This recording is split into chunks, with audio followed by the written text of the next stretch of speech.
സ്വാഗതം. മലയാളം ലേഖനം അവതരിപ്പിക്കുന്നത് ജനറൽ പത്രം തൃശൂർ. ഇന്ന് 2021 ഫെബ്രുവരി 18.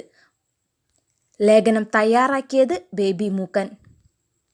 വിനീതനും വിവേകിയും ധീരനും കർമ്മനിരതനുമായ മാർ പാസ്റ്റർ നീലങ്കാവിൽ. പ്രഗത്ഭനായ മിഷനറി വൈദികൻ, സന്യാസി സഭയിലെ അപൂർവ വ്യക്തിത്വം, സീറോ മലബാർ സഭയുടെ അഭിമാനം, സൗമ്യനും എളിമയുമുള്ള മെത്രാൻ, ഇടപെട്ട രംഗത്തെല്ലാം തനതായ ശൈലി സ്വീകരിച്ച വ്യക്തി, ബന്ധുക്കളോടും സുഹൃത്തുക്കളോടും എന്നും സ്നേഹം നിലനിർത്തിയ ബിഷപ്പ്, പാവങ്ങളോട് അനുകമ്പ കാണിച്ച വ്യക്തി തുടങ്ങിയ നിലകളിൽ നാട്ടിലും സാഗറിലും അംഗീകാരം പിടിച്ചുപറ്റിയ വ്യക്തി, വിശുദ്ധ ഔസേപ്പിൻ്റെ തികഞ്ഞ ഭക്തൻ തുടങ്ങിയ നിലകളിൽ അറിയപ്പെടുന്ന മാർ നീലങ്കാവിൽ ഈ വർഷം ഈ മാസം തന്നെ നിര്യാതനായത് നിമിത്തമായി തന്നെ കാണാം. ദൈവമേ അങ്ങെന്നെ ഉയർത്തി എന്ന ആത്മകഥയിലൂടെ തൻ്റെ ജീവിതം ഒരു തുറന്ന പുസ്തകമായി സമൂഹത്തിൻ്റെ മുൻപിൽ അവതരിപ്പിച്ചു കൊണ്ടാണ് അദ്ദേഹം മടങ്ങുന്നത്.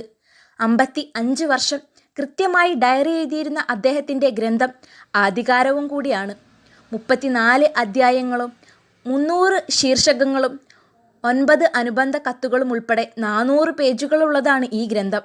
2010 പ്രസിദ്ധീകരിച്ച ഈ ഗ്രന്ഥത്തിൻ്റെ അവതാരികയിൽ മാർ തൂങ്കുഴി ഇങ്ങനെ എഴുതി: സരളവും നർമ്മരസവും തുളുമ്പുന്ന ഒരു നോവൽ പോലെ ആസ്വാദകരമാണ് ഈ ഗ്രന്ഥം.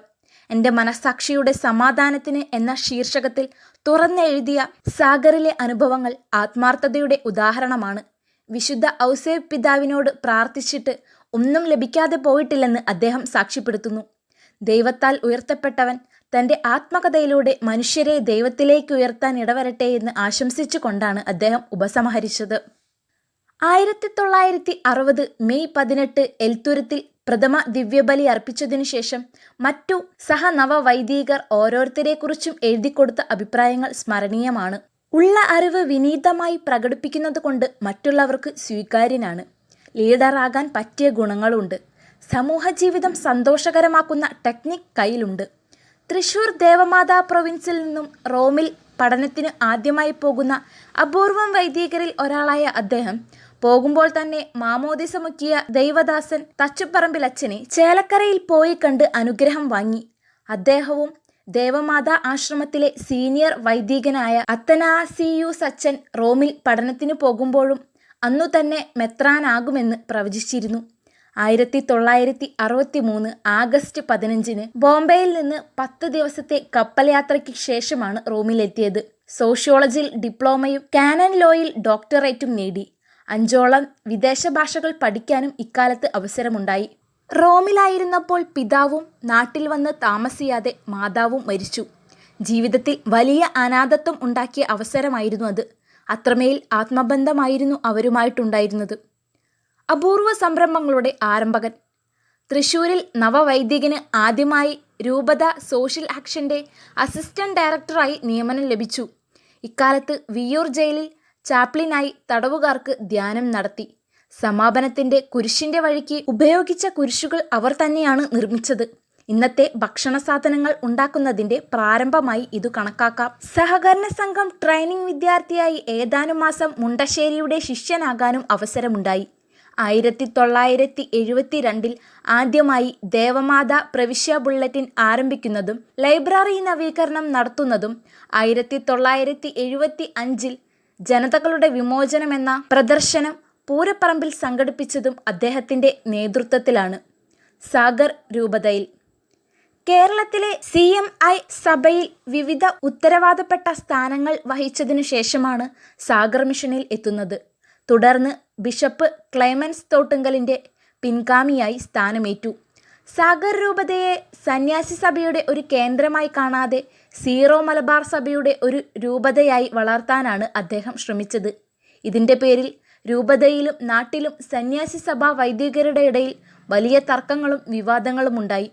എങ്കിലും റോമിൻ്റെ ആഗ്രഹവും സഭയുടെ പുരോഗതിയും മുന്നിൽ കണ്ട് ഇച്ഛാശക്തിയോടെ പ്രവർത്തിച്ചതിൻ്റെ ഫലമാണ് ഇന്നു കാണുന്ന സാഗർ രൂപതയുടെ വളർച്ച. 1994 പൗരോഹിത്യ സുവർണ ജൂബിലിയും പിന്നീട് കത്തീഡ്രൽ നിർമ്മാണവും നടത്തി. കൂടാതെ 2002 രൂപതയുടെ രജത ജൂബിലിയും ആഘോഷിച്ചു. ചുരുക്കത്തിൽ രൂപതയ്ക്ക് ആത്മീയമായും സാമൂഹ്യമായും ഒരു അടിത്തറയുണ്ടാക്കുന്നതിന് അദ്ദേഹത്തിൻ്റെ പ്രവർത്തനങ്ങൾ കാരണമായി.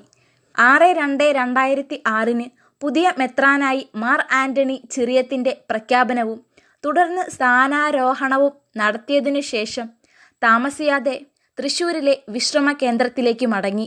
എങ്കിലും പ്രധാന പരിപാടികൾക്കെല്ലാം സാഗറിലേക്ക് പോകാറുണ്ടായിരുന്നു.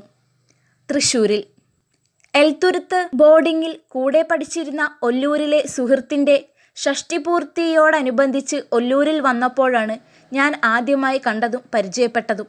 എൻ്റെ മകളുടെയും മകൻ്റെയും വിവാഹത്തിന് ബിഷപ്പ് വന്നിരുന്നു.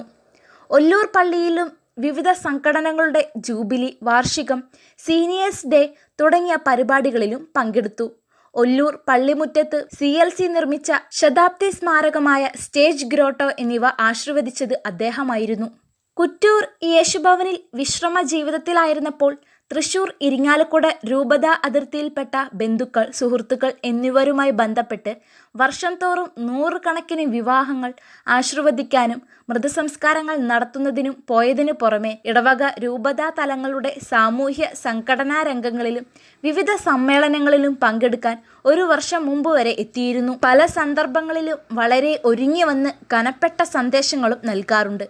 ഇതിൽ നിന്ന് ലഭിക്കുന്ന സംഭാവനകൾ അർഹതപ്പെട്ട പാവങ്ങൾക്ക് സഹായമായി നൽകാറുണ്ട്. പാസ്റ്റർ പിതാവിൻ്റെ വിയോഗത്തിൽ ജനറൽ പത്രം തൃശ്ശൂർ ആദരാഞ്ജലികൾ അർപ്പിക്കുന്നു.